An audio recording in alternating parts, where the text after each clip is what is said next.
سنت اور حدیث میں فرق کیا ہے؟ حدیث اور سنت، بعض حالات میں سنت اور حدیث ایک ہی ہے، جیسے آپ کہیں گے کتاب و سنت، جب کتاب ذکر ہے مانا یہ ہے کہ اللہ کا یہ کتاب قرآن، سنت حدیث رسول، اور پھر جب دو الگ کریں گے آپ کہ سنت میں یہ ہے، تو سنت کے معنی شریعت بھی ہوتی ہے، پیارے رسول کے آپ کے جو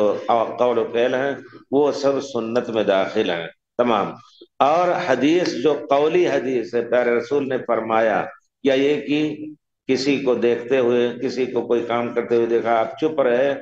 تو اس کو حدیث کہیں گے آپ۔ دونوں کو کوئی خاص فرق نہیں ہے، گویا دونوں ایک ہی ہیں۔ اور آگے چل کر کے پھر سنت کے معنی عام راستہ ہو گیا، طریقہ،